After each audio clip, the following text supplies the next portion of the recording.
François Hollande, vous venez de publier Droit d'inventaire et l'actualité aujourd'hui, c'est la main tendue par Ségolène Royal à François Bayrou. Or, dans votre livre, vous esquissiez déjà un tel axe avec le MoDem, mais c'était autour du PS, évidemment. Oui, mais il faut toujours rassembler.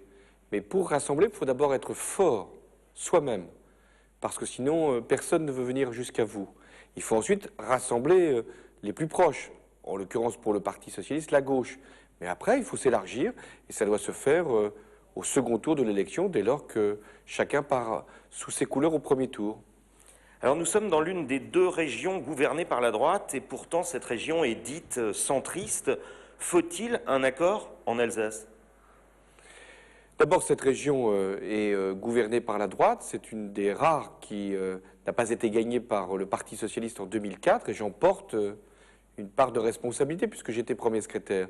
C'est une région qui était dirigée par Adrien Zeller, qui était un homme respecté pour sa pondération, sa modération, qui était un vrai centriste.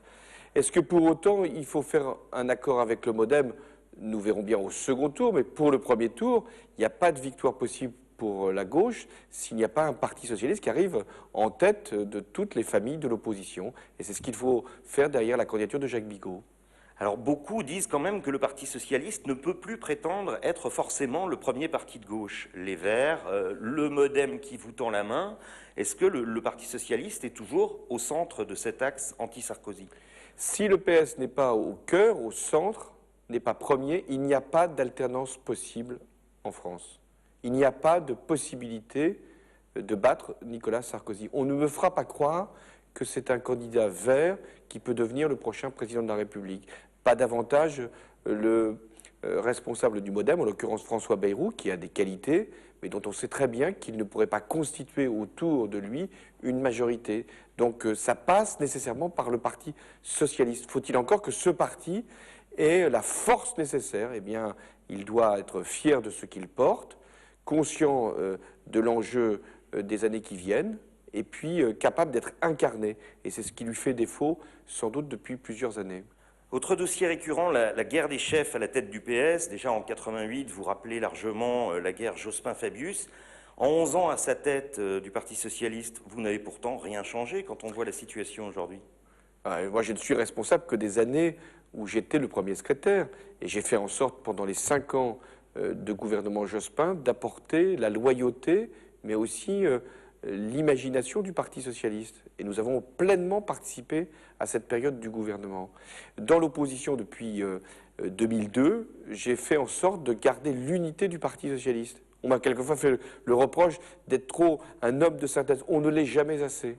Et j'ai fait en sorte de choisir notre candidate, en l'occurrence c'était Ségolène Royal en 2006, avec une primaire déjà, mais je fais l'analyse que nous l'avons désignée trop tard et que cette fois-ci, pour 2012, il va falloir avoir une primaire large pour désigner notre candidat un an avant l'élection présidentielle. Parce qu'il faut de l'incarnation. Il faut que face à Nicolas Sarkozy, qui va être le candidat de toutes les droites, il y ait, si je puis dire, un contre-président pendant plusieurs mois qui devienne ensuite le futur président si les électeurs en décident.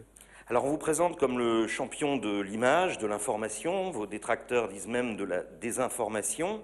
Ça parle beaucoup de médias, d'images, de conseillers en communication dans votre livre.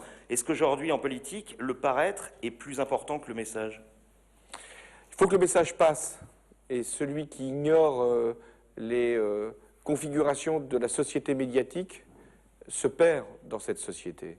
Donc je suis pour qu'on ramasse le message à quelques grandes propositions et que l'idée majeure, le thème dominant, celui que je propose par exemple étant la réussite pour tous, pour le pays et pour chacun, eh bien ce thème-là puisse être le plus possible compris par une grande majorité de nos concitoyens. Mais pour autant, pour ce qui concerne les personnes, en l'occurrence celles qui ont vocation à nous représenter pour l'élection présidentielle, si vous n'êtes que dans le paraître, l'être finit par être regardé comme simplement une captation, comme simplement un intérêt, comme simplement une récupération, voire même une manipulation. Il faut être soi-même si on veut être vraiment regardé comme authentique.